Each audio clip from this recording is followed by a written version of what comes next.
Welcome back once again. My name is Jean-Paul Blommert, and thank you so much for your interest and curiosity, and welcome at our tribe, Germanic Wellness. So if you're new here, then make sure is that you also whitelist my name, Jean-Paul Blommert, and my email address. Just go back to the email you just signed up in, look in your spam folder, promotion folder, and drag my first email straight to your inbox, so you're not going to miss out on any future updates. Also, I will be sharing lots of information, knowledge, wisdom, recommendations, and if it goes a little bit too quick for you, you can always bookmark my videos and pages for future references as well. Also below you can find links to join our communities, where you can also connect with other like minds, men who want to learn about the divine masculine energy, primarily from our ancestors as well. We live in a very interesting yet testing time. At one part of the spectrum, we live in a world of duality, we see that there's like society is going through a mass awakening, a mass transformation. At one point we see the control systems that are basically being collapsed at the moment.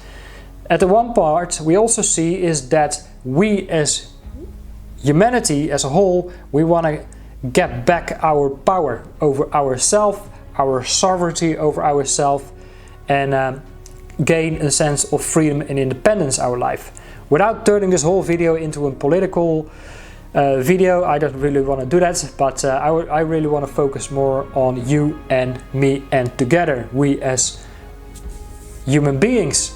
Because you might be, just like me, like an old soul, a highly sensitive person with a highly sensitive nervous system. You have an endless curiosity towards knowledge and wisdom. For you, life is all about accumulating experiences instead of just material things that are not really doing anything for you.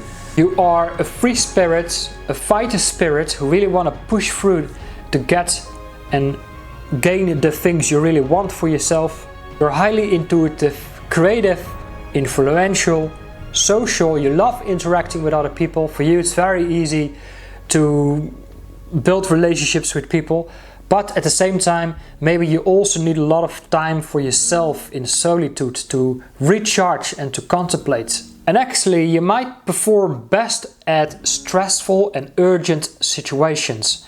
Like you only get things done when it's actually needed at the last moments, when the deadline is almost there. Within life, you actually always are looking for moments to activate your survival instinct, to get into this fight, flight or freeze situation. And for you, you just want to fight. Normal, mundane work life or mundane relationships actually might be killing for you. It will be killing for your mood, your sense of fulfillment and satisfaction in life. The boredom is not just leading to bore out, but the complete opposite of a bore out. It drains you from your life force energy. And that's why you always keep looking to sabotage yourself out of this type of situation. And maybe it might be easier to do this with an employer you don't really give 2 cents about, than maybe with your personal relationships towards people you actually care about. Maybe you do want to stick to this type of relationships that actually doesn't really give you any sense of fulfillment or satisfaction, but you stay in this relationship for the other person because of your intuitive and empathetic nature. And although it actually is really harming for your own mental and emotional well-being. Also, you are kind of like the person that needs to be on the go, on the move. Throwing out your anchors by settling down is actually a very terrifying thought, because once again that might feel very suffocating. It makes you feel stuck in life and it's robbing you from your life force energy, your joy, your sense of direction and purpose. You want to give yourself the space to be impulsive and to be able to go whatever is coming up for you in this moment. You don't want to be a tree that is stuck at the same place for all his life. But yet, at the same time, being able to connect with your roots and grounding somewhere is actually also essential for building up your energy levels. So before we go any further, and if you actually could relate to any of the things I just mentioned, this is really broadly touching the surface, let's first have a look at how I actually came to this whole realization, in case you have never met me before. Basically, everything that I'm sharing with you is from my own personal experiences and from my own interest and curiosity at constantly learning and developing myself in trying to figure out my place here in this whole existence and my life and place here on this planet. And actually, I did not get diagnosed with ADHD before the age of 37, which is only at the moment of recording since last year.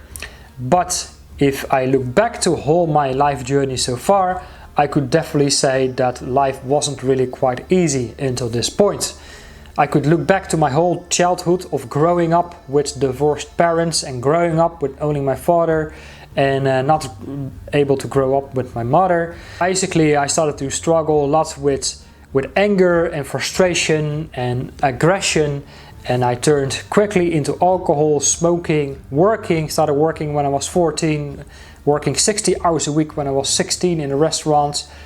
Moving in from restaurants into automotive, working in automotive for about 3 years, getting exposed to commercial roles and customer service, working with people, and also being at a crossroads of either joining the Dutch Marine Corps or going into college and study about shipping and logistic management. The painting you see here in the back of me is actually representing the early beginnings of the Dutch Marine Corps, which was in the 17th century, which was the raid on the Medway in England during the 80 years of trade war the Dutch Empire had with other European nations.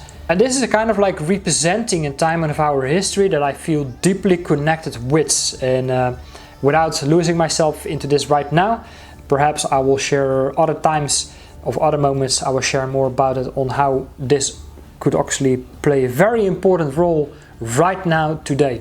Instead, I studied shipping and logistics management, and at the same time I already had this restlessness of being entrepreneurial throughout my college times, starting a car cleaning business and always being active, polishing, cleaning cars for other local car companies and making a bit my money here and there, working 6 days a week, and my only day off is what I used for sailing, catamaran sailing, being out of the lakes, looking for this kind of stimulation to feel alive basically.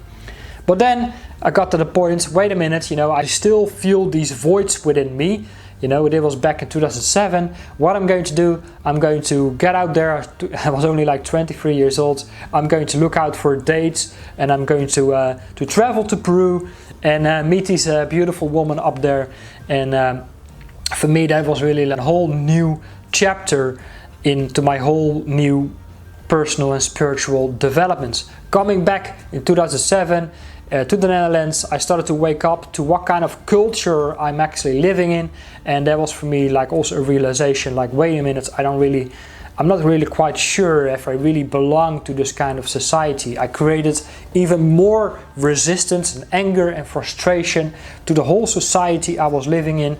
And 2008 I came out of college, and what I noticed within my whole college years is my issues of being and working in an office environment, which was absolutely killing for me. So I started to look for roles where I could basically work outside, go out in the port, go onto ships, meet and greet captains, arrange all sort of things in a port stay and managing a port agency department.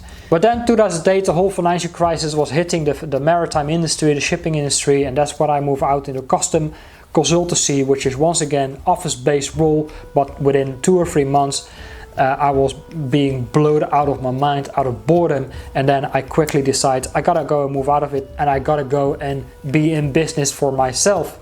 I started learning about internet marketing, affiliate marketing, direct sales, and I turned into loads of seminars and buying all sorts of online programs, businesses in the box on how to do drop shipping, affiliate marketing and all of that kind of stuff, spending thousands and thousands of euros into trying to figure out on how I could gain my freedom and independence.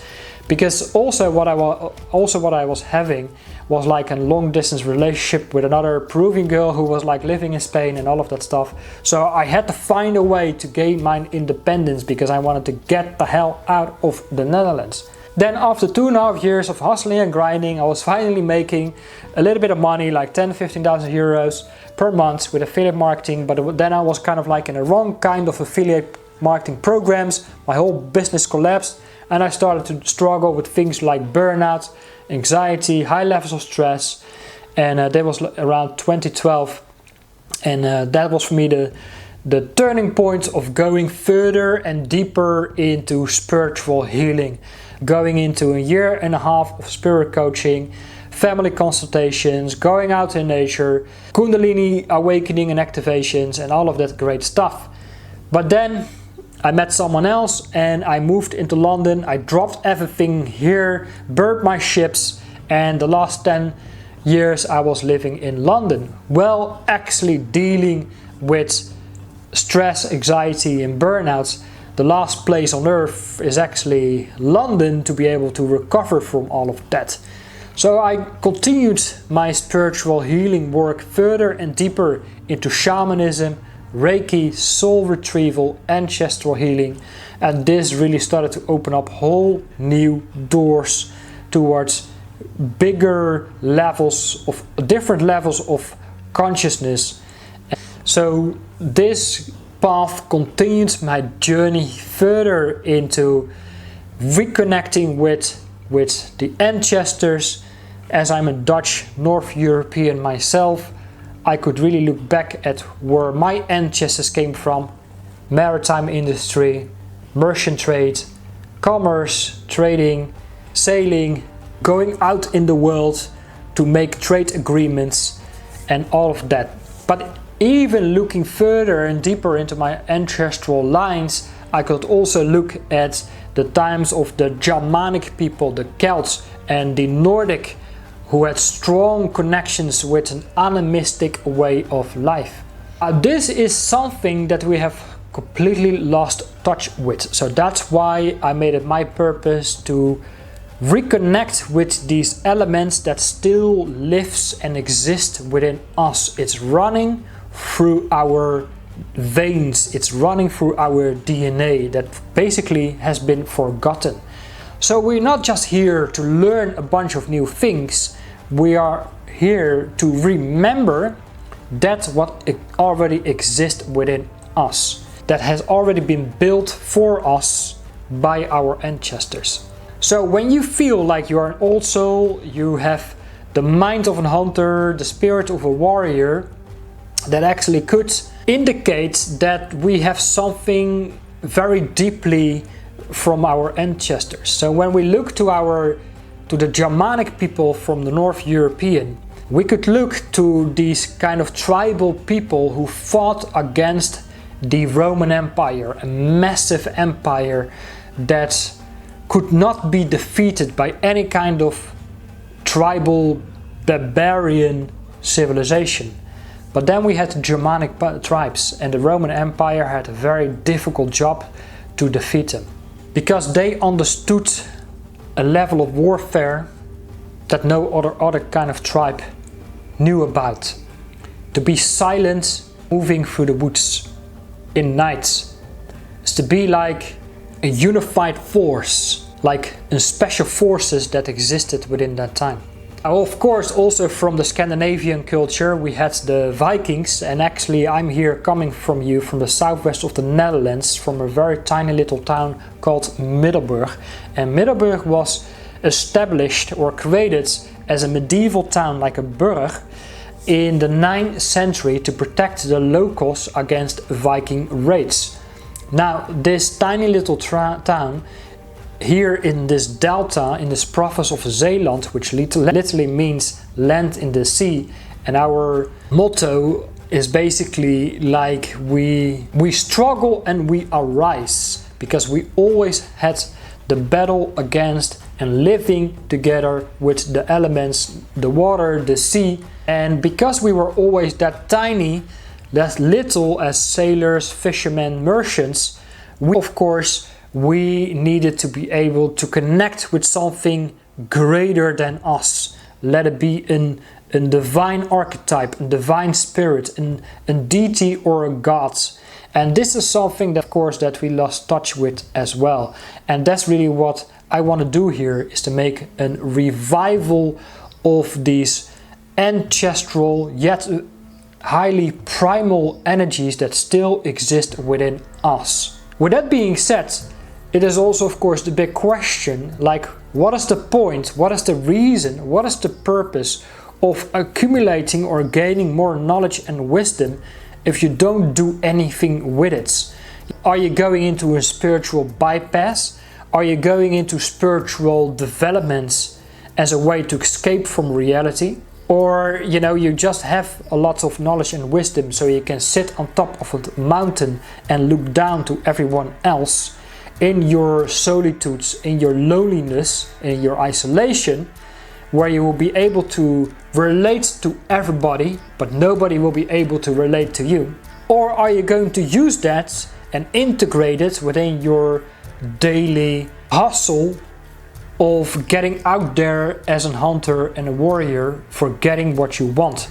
Now, of course, when we refer to being a hunter or a warrior, of course, we don't run around with axes and weapons anymore, because the war we are fighting is, of course, a psychological and a spiritual war. So our game is that of the mind and the spirit. And in order to win that, we first must optimize the body, as the body is, of course, the vessel of the mind and the spirit. But if we really look further down into this whole awakening process, we can also recognize that basically all our odds are against our favor. If we look to our nutrition, our nutrition, modern day nutrition, is like destroying and harming our gut health. The gut is basically like the soil where our tree of consciousness, our nervous system, is extracting all our resources to our brain. So no wonder so many people are suddenly getting diagnosed with ADHD, ADD, and so many people are struggling with stress and nervous system breakdown, anxiety, depression, and the list goes on and on and on because of our poor nutrition. Think about all the wheat, the barley, the oats, the soy, the seed oils, the processed foods, the sugars, and all the junk food. It is really completely destroying us, and it's robbing us from our life force energy. So our first pillar, as you might guess, is of course our nutrition. Now you can go whatever diet you can go into. You can go paleo, you can go into keto, you can go into pescatarian, you can go into just eating meat and butter and eggs. I don't personally would recommend vegetarian or vegan diet, because as someone with lots of brain activity, a high protein based diet is essential in order to perform well. Now, I'm not going further down this path as I'm not a qualified nutritionist myself, but I know what works best for me. But even if you're just eating meat alone, you can also look at, like, are we still getting enough proteins and amino acids that our body and mind really needs in order to perform well? Because once again, the mind is like the engine for our vehicle, our body. And the fuel is of course our spirit, is our energy level. But if we have the wrong kind of fuel, our high performance engine, that of a V12 Ferrari engine, for example, or Lamborghini engine, you will never be able to upshift from second gear into third gear, all the way up into sixth gear. And even if you have moments or an impulse when you will be able to go all in, you go full throttle, but you quickly burn out because you have the wrong kind of fuel. So it is really, first of all, the first essential thing, like, okay, what is it that we should be consuming? What is it that we should be eating? What is the right kind of diet? And of course, should you be supplementing your diet? Now, if you're right now at a place and you're not really that conscious or aware about diet and nutrition, and you're really wondering what's the right kind of thing, then of course there are loads and loads of training programs, masterclasses that can take you further along this journey.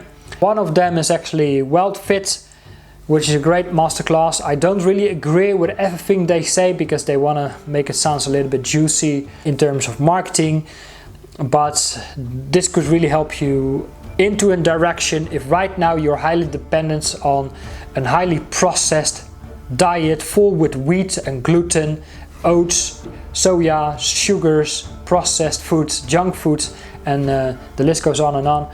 Then you might be wondering, okay, so what is the right kind of diet? Second thing is of course supplementation.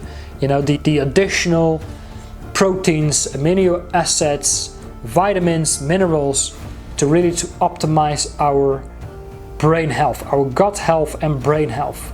Because this is really the first beginnings if we want to go and look further into the 4 archetypes of, let's say, divine masculine energy. Divine masculine energy exists out of 4 pillars. Number 1 is the energy of being the warrior. The warrior is of course the fighter who go and gets out there to get what he wants in life, to fight for his beliefs, and is to be able to protect and to provide towards those you truly love and care about. If it is just you, well, you might be blessed, because then you can really define for yourself what exactly it is that you want for yourself, is to redefine your values. Even if you're not quite sure what it is that you truly want for yourself in your life and you're single right now it might be the great time to gain clarity on that and then go and get after that. Because the warrior, together with the hunter, can become the king, which is the second archetype of the divine masculine energy. The king is going first of all within, in opening up the kingdom of the heart, of developing a greater sense of unconditional love for yourself, for the things you care about, your purpose, your community, your people, and that's how you continue to expand your legacy. Once you have these 2 things in place, building your community, your tribe, your legacy, your purpose, and be able to provide and protect for those you care about, you go further into the archetype of the lover. The lover is of course of those who can go further into poetry. Now if we go into the divine archetypes, we can also go into the archetypes of our Germanic, Celtic and Nordic ancestors of North European spirituality, animism and paganism. That was really like the roots of our North European world is built upon. So we can look at the divine archetypes, let's say, of 4. Here is the Mjolnir. The Mjolnir was of course the weapon or the hammer of Thor, which was the god of thunder, the god of the element of air, but he was also the protector between Asgard, the world of the gods, and Midgard, the middle world, the world of the living, which is the world of our earth. And he was also the protector between the earth magnetic fields and therefore also our magnetic field. So this is a divine archetype that we could further embrace as well. If we go further up as well, we could also look and study the divine archetype of Odin. Odin is of course the divine All-Father, the king, the warrior, but he also has mastered wisdom and knowledge of all our 9 different worlds and dimensions. And therefore also the archetype of the lover, the poet, and also that of the 4th archetype, that of the seer, the magician, the shaman, the channeler and the spiritual healer. This is something that all exists within us, but we kind of have lost touch with, but is there for us to reactivate through divination and therefore also initiation. So if you're not familiar with these kind of words, think about the movie 300. in ancient times, think about the Spartan people, the Spartan warriors, when a little boy was about 13, 14 years old and was showing the first signs of puberty, the tribe sent a little boy out into the woods, into the mountains, to go and find himself, to go and conquer and fight against the elements, the predators, the wolves, the bears, and if he would be able to survive that, he will come back and he will be worthy of becoming a warrior or a hunter. This kind of initiation is not really what we had in our modern day life as men, where we go out into the elements, out into nature, out into the wilderness to find ourselves, to lose ourselves so we could find ourselves.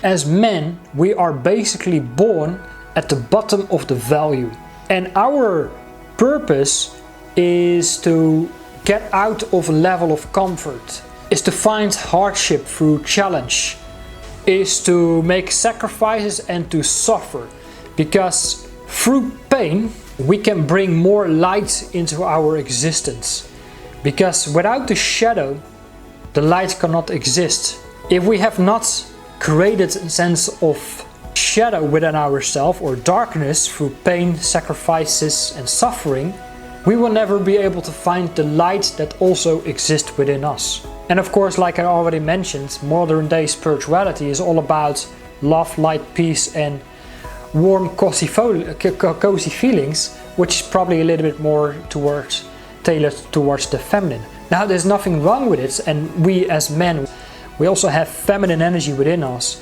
and sometimes it is also to be able to come back home within ourselves from our trials and tribulations and challenges that we make out there in the world. When we get into this warrior state, this hunter state, we need to be able to come back home and find peace and healing within this beautiful and pure divine feminine energy. And that's why the divine feminine energy is so much needed in our world, but that can only exist when we as men step into our role of our divine masculine energy, because we can offer the shell of protection towards the pearl of divine feminine energy. But we can only do that when we as men recognize that we have or should have around 80% of masculine energy and 20% of feminine energy. And that's how we can also be able of a better protector and nurturing towards the divine feminine as well. Because once we step in our energy of the king and build the kingdom within, we can harbor the divine feminine energy. So the whole purpose of Germanic wellness is, of course, building the three pillars of our health, our wellness, self-improvements and spiritual development, by reactivating the divine knowledge and wisdom and the divine archetypes that exist within us through initiation and divination.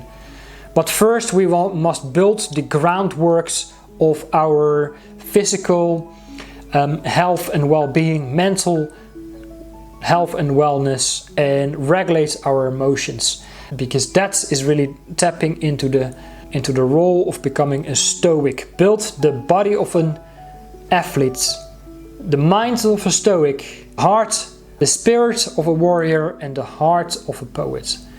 So once again, if you want to make the first steps in optimizing your health and wellness, then you must find some links here down below, where of course I will be sharing more about in the next 30 days about optimizing your physical health, your nutrition, because that's the groundwork to improve our mental health. And then after the 30 days we go further and deeper into self-improvements, exercising our mental health, emotional stability, and then the last 90 days we go further and deeper into spiritual healing, and we can further take this in as optimizing our performance in our daily life, is to reconnect with our purpose. Let's say our primary purpose here on planet Earth, on our life, is to become master over ourself, is to optimize our mind, body and spirit, so we can connect with our secondary purpose, which is what is it that we want to give to humanity? What kind of contributions do we want to make in terms of our offerings, create a product or a service and build a business around it? Because I would say is that the best two kind of personal developments, changes and transformations you can actually make that will turn you into a better person of more character is, first of all, is dedicate your time and energy towards your health, your fitness, because you always have to go through the resistance of not feeling like it. And of course, the purpose of going out in the world with a business and finding a way to find your freedom, your independence, your sovereignty, because once again, you're going to find hardship and challenge and you have to make sacrifices, because that will be a reflection of who you are and who you are becoming in the process. Because once again, if you just seek out knowledge and wisdom just for the sake of it, it will be nothing but a spiritual bypass, so you can have nothing more than a philosophical topic at your dining table, but people will look at you like, okay, so now what is the point? What are you going to do with it? And we must only seek for knowledge and wisdom if we can turn it into a purpose of getting it out into the world and how we becoming in the process as a person. I think that's the kind of spirituality that we need as men, that will make us whole and more fulfilled and satisfied in our life. So go ahead, go and click to one of my links down below, and I look forward to meet and greet you very, very soon in one of our communities.